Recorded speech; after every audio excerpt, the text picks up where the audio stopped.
ભૈયાના ધીમે ધીમે હવે થોડાક આગળ આવ્યા ગામ રખડે પછી ટ્રાફિકની ભાઈ એ વાત કરું ને ગામમાં હવે આમથી આમ કાંઈ વસ્તુ હલાય એમ નથી એટલી ટ્રાફિક હજી જો અહીંયા આમ જ છે બધું હવે કાંઈક સારી હોટલ આવે ને આપણે જમવાનું છે જમી પછી જમવાનું કાંક હોલ્ડ કરો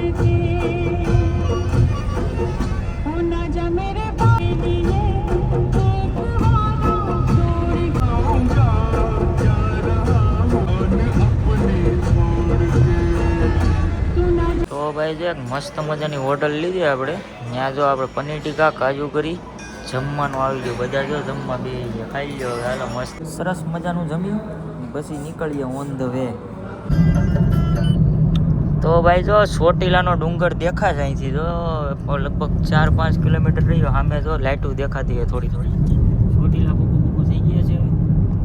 આપણે રોકશું ચોટીલા શ્રાવણના દર્શન કરીશું ને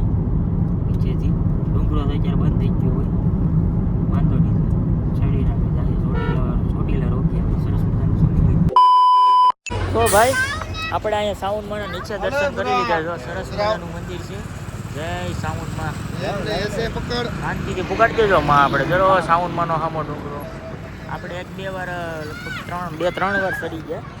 હવે પાછા અંજળ થાય તેથી પછી પાછા અહીંયા ચડવા આવશું આપણે હવે આપણે અહીંથી આવ્યા અને હવે આમ જવાનું છે સુરત આ છે અમારા લાલા કાકા હિરેન જરો આપણે ઓલા બધા ગાડીમાં બેઠા મસ્ત અહીંથી નીચેથી દર્શન કરી લીધા હા ભારત પાકિસ્તાનની મેચ છે કા ડુંગરો ભાઈ મંદિરનું અત્યારે બંધ થઈ ગયું હોય ડુંગરાનું તો બધા અહીંયા નીચે નારિયેળ વધારતા હોય આપણે શ્રીફળ વધાર્યું હવે અહીંથી ઓન ધ વે સીધું જવાનું છે સુરત હવે અહીંથી લગભગ 400-450 કિલોમીટર થાય પણ હવે ફેમિલી સાથે છે એટલે ધીમે ધીમે જાશું એના કરતાં આપણે બધા છોકરા હોય તો થોડીક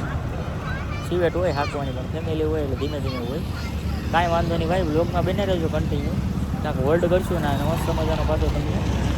બતાવીશું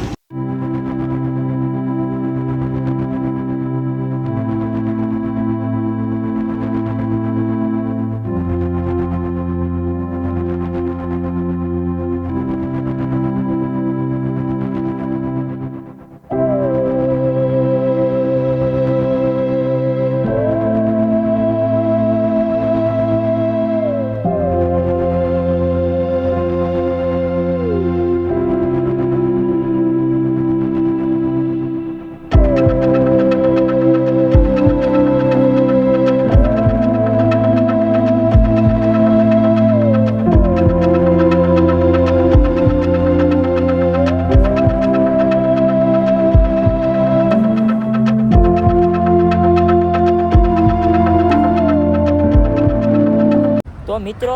અત્યારે આપણે આ કાંક સોકડી વેપી ગયા જો આ કાંક સોકડી છે આ સોકડીનું નામ તો મને ભૂલાઈ ગયું આગળ યાદ હતું અહીંથી વટામણ છે ને ખાલી થોડોક છે આપણે અહીં દ્વારકા હોટલે ખાલી ચા પાણીનો હોલ્ડ લીધો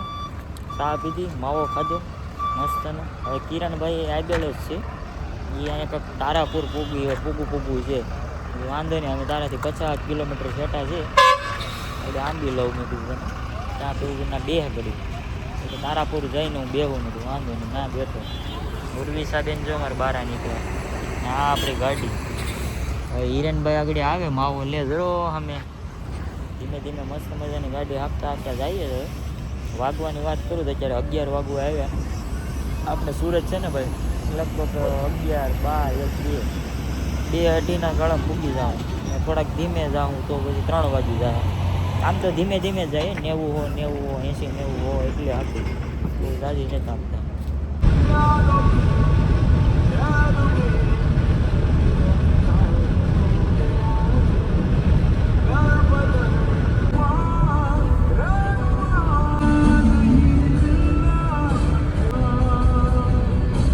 તો મિત્રો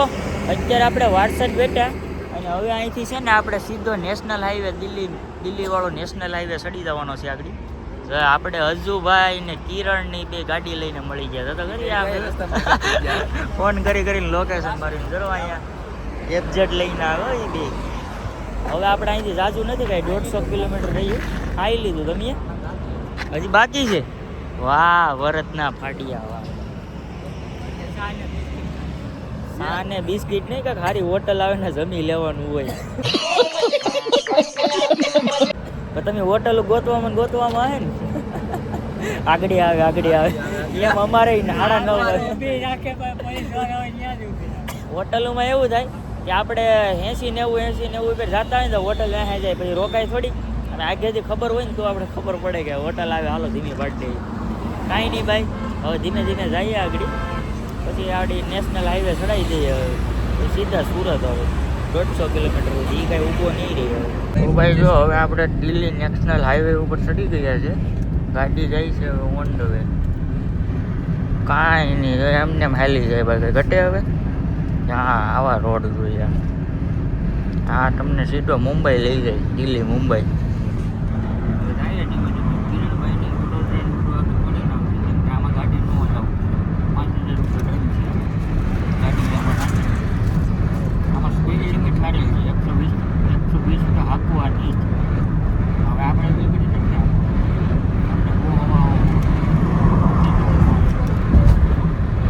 હિરેનભાઈ જોઈ